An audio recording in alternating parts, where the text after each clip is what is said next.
पुरै पण्डितजी वर्गहरू कर्ता स्वरूप हुनुभएका र यसै कला र कलाका ध्वनि लिएर उपस्थित रहनुहुने दाजुदयो, यहाँ हाम्री बहिनी यो ध्वनिलाई सञ्चालन गर्दै र सम्पूर्ण यो आइसन ग्राम निवासी सबैमा यथायोग्य नमन गर्दै आइसन क्षेत्रमा यादा साइकुल प्रखण्डमा यो आयोजन गरिएको श्रीमद् भागवत महापुराणको आज 5औं दिन।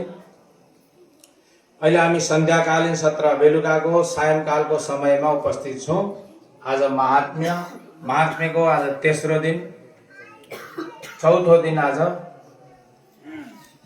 अस्ति हामीले पहिलो दिन चाहिँ 6 नम्बरको अध्यायलाई सुनेका थियौं। यहाँ फेरि लगातार 1 2 3 गर्दै आउँदैछौँ। आज तेस्रो अध्यायको पालो छ। दिनभरि पनि हामीले कथा सुनिरहेका छौं। अहिले यो महात्म्य भनेको भागवतलाई चिनाउन प्रयत्न गर्दै हुनुहुन्छ पद्म पुराणले। हामीले अस्ति पनि भनेको त्यो महात्म्य भनेको कसैले कसैको वर्णन गर्दिनु।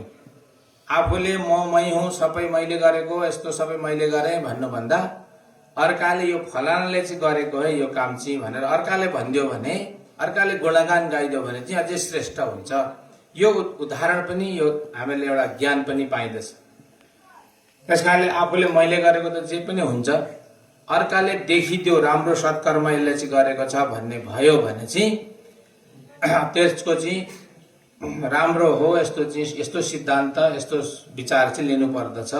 यी पुराणहरू भनेका यसरी हामीलाई मार्गदर्शन गर्ने चीजहरू हुन् र पुराण सुनेर आफ्ना जीवनमा भएका नराम्राहरू चीजहरू छन् भने कहिले कहिले नजानी पनि गरिरहेको हुन्छ। यस्तै होला हो, यो गर्दै गर्नुपर्ने यस्तै होला भन्दै पनि गरिरहेका हुन्छन्। तिनै चीजलाई यो सही हो यो गलत हो भन्ने कुरा देखाउने काम पुराणले गर्नै गरेको छ। शास्त्रले यही विचार गरेको छ। बाटो हो पुराण भनेका।